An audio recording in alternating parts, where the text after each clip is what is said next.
Hi everyone, and welcome back to my channel. Today we're going to talk about rejection sensitive dysphoria, or RSD. Now, if you're someone who struggles with this condition, or you know someone who seems to be overly or excessively reactive when they perceive rejection, criticism, or failure, then you're going to want to watch this video all the way to the end, because today we're going to cover topics like what is RSD, how it develops, what it feels like for the person with RSD, how it affects daily functioning, and how to manage this condition. Let's get started.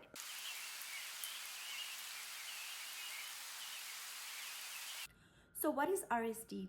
Rejection sensitive dysphoria is an intense emotional response to either perceived or actual rejection, criticism, or failure. Please notice I mentioned perceived and actual.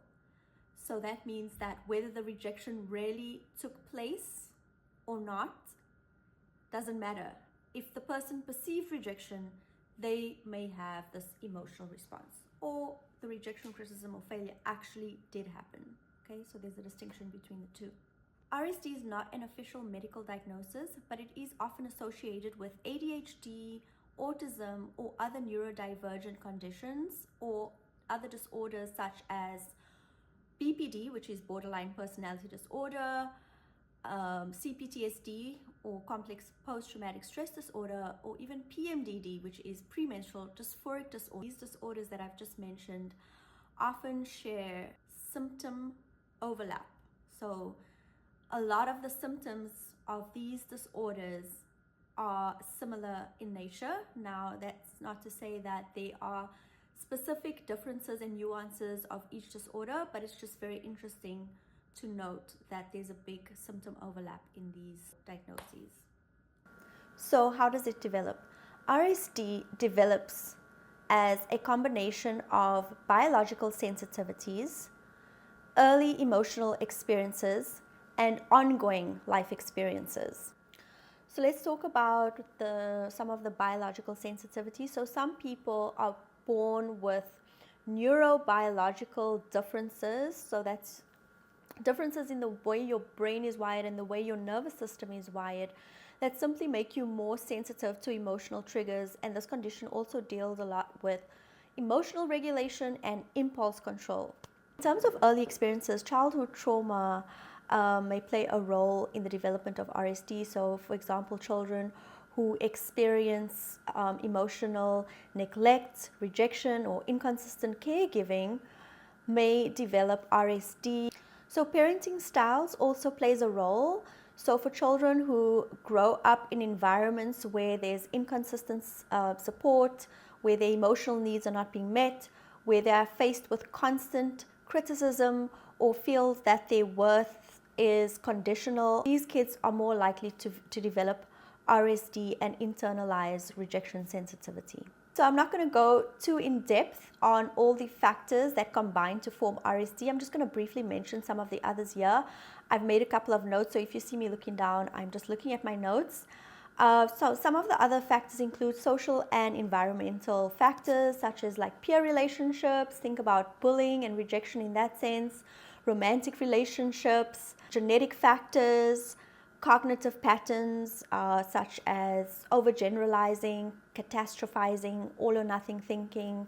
Those can all combine and lead to developing RSD. So what does it feel like to have RSD? So I think that RSD can be likened to being an emotional burn victim. Now, I don't know where I heard this concept before. It's been used before to describe, I think, BPD or CPTSD.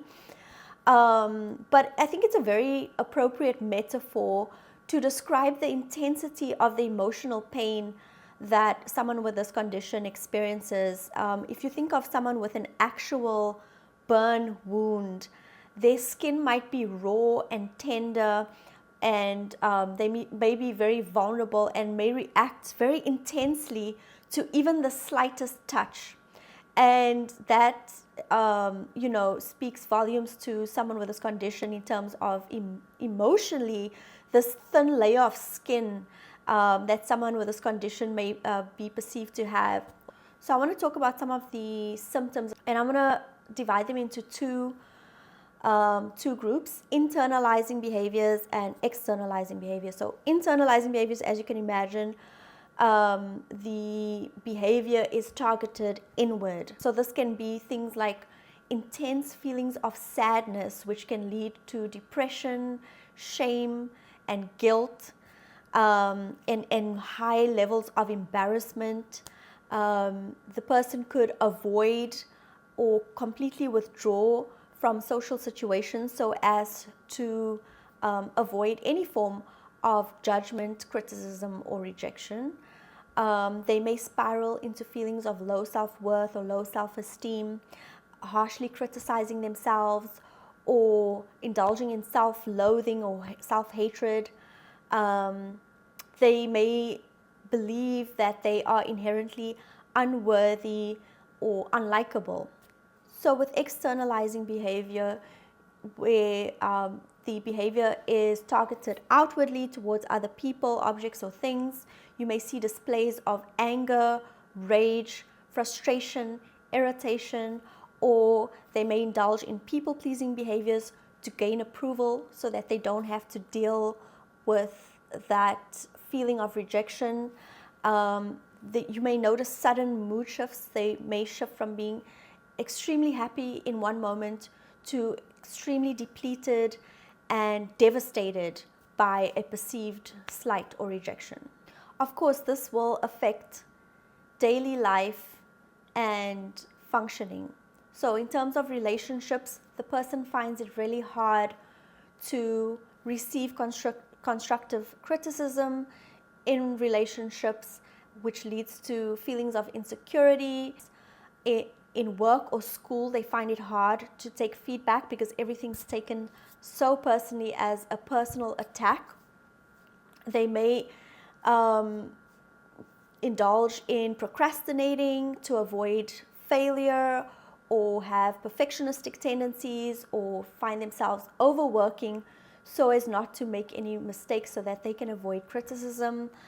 Of course, it affects mental health because there can be feelings of increased anxiety, depression, and social isolation. Is how do we manage this condition? Now, I don't think that this condition is completely curable, so to speak, or like you can completely overcome it, but it is manageable. It is manageable. And I always start with these two tips and tools, I think, in every single video on mental health.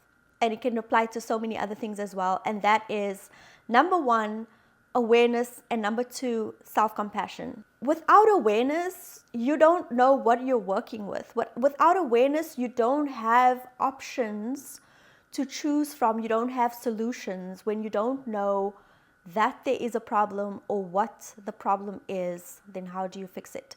I think we have to develop a curiosity about ourselves. Why am I reacting this way? Or if something is off in your life, or something is affecting the way you function, or something is affecting your relationships, you have to stop and ask why.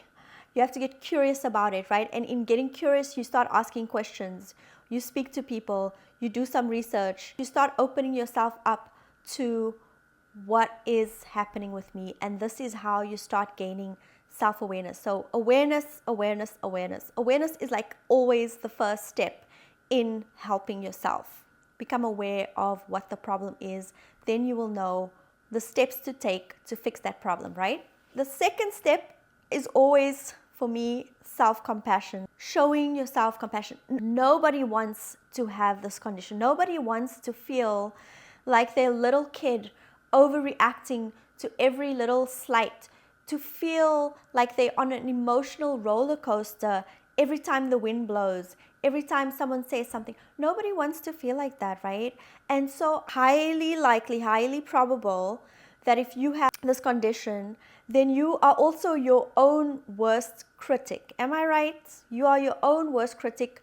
You judge yourself extremely highly, probably worse than anyone else. So, because you've kind of internalized what has happened to you maybe in earlier life experiences. You've internalized those voices, and now you are your own worst critic. So also the first step is to stop the self-rejection, stop the self-hatred, stop the blame. You didn't ask to develop this condition, but here you are. So first start with some self-compassion. It's okay, and what can I do to fix it? So number 3 is and I'm saying we because I struggle with this condition myself. This is why I can talk so extensively about it. So we need to learn to grow a thick skin. Going back to the metaphor on being an emotional burn victim, okay, someone with a very thin skin that's super sensitive to even the slightest touch. We need to grow a thicker skin so that those experiences don't affect us as intensely as they do. So how do you grow a thick skin? And I think one way to grow an emotionally thick skin is exposure therapy. What is exposure therapy? Exposing yourself to the very thing that you're afraid of or that you think is going to harm you. What are we talking about in this case? Rejection. Exposing yourself to rejection. Now, I will share 2 examples of people who have intentionally exposed themselves to rejection so that they could build a strong emotional core. The first person I'm going to mention, his name is Jia Jiang. I hope I'm pronouncing it correctly. He is a Chinese American entrepreneur and public speaker who gave a TED talk on a project that he did called 100 Days of Rejection. So in this project, he deliberately sought out rejection in bold and unusual ways. For example, going up to a stranger and asking for $100, or asking for a refill for a burger at a fast food joint. And through this project, he was able to confront and desensitize himself to his fear of rejection. He also ended up writing a book titled Rejection Proof: How I Beat Fear and Became Invincible Through 100 Days of Rejection. This is just a powerful example of how overcoming rejection can build resilience and confidence. And the second guy that I want to tell you about, his name is Frederick Imbo, and he also gave a TED talk on how to not take things personally. So Frederick decided to become a football referee because he wanted to learn how to not take things personally. As you can imagine, being a referee is putting yourself in the line of fire. He knew it would put him in situations where he would be criticized or even verbally attacked by players, coaches, and spectators. Football referees often face heated criticism for their calls, and he saw this as the perfect opportunity to expose himself to rejection and to practice not taking things personally. By putting himself out there in the referee's shoes, he was able to train himself to remain neutral in the face of verbal attacks and criticism, and he developed this emotional strength by recognizing that other people's words and actions were based on their own experiences and not a reflection of his value as a person. So something that really touched me towards the end of his video, he took out a $20 bill and he said, he asked the audience who would like the $20 bill. So everybody puts up their hands. Then he stuffs the $20 bill in his mouth and he starts chewing it. So you can imagine all his saliva is on the $20 bill and it's all crunched up. And he's like, who wants the $20 bill now? And everybody's still like, okay, I wouldn't mind having the $20 bill. And then he spits it on the floor and stomps on it and squashes it and says, who wants the $20 bill now? And of course, people still want the $20 bill. Why? Because the $20 bill, even though it's been trampled on and squashed up, it has not lost its value. And the same goes for us. We may have been trampled on, rejected, criticized, judged, you name it, abused, neglected. However, our inherent value has not disappeared.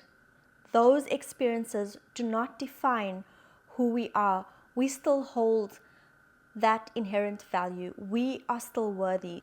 So another topic I've been delving into lately is Stoicism.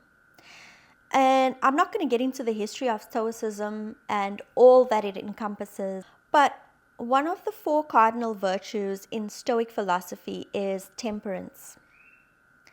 Temperance refers to the practice of self-control, moderation, and balance, and it involves mastering one's desires and emotions and avoiding excess in all aspects of life.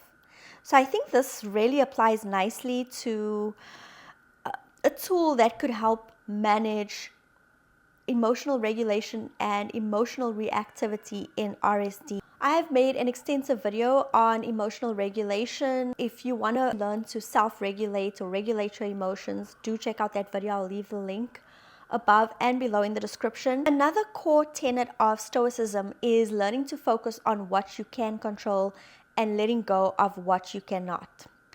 And I want to give an example of this. So I know often, people with RSD may feel like, if only people understood what I'm going through, if only they knew what I dealt with in childhood or what I dealt with in my past, then they would understand me better and they would stop saying things or doing things to get an emotional reaction out of me, or they would be more gentle with their words. Now, if you were practicing Stoic philosophy or you were a Stoic, then you would realize that you cannot control other people. The only things that you can control is yourself, which includes your thoughts, your actions, your behaviors, and so on and so forth. You cannot control how other people perceive you. You cannot control whether someone understands you or not.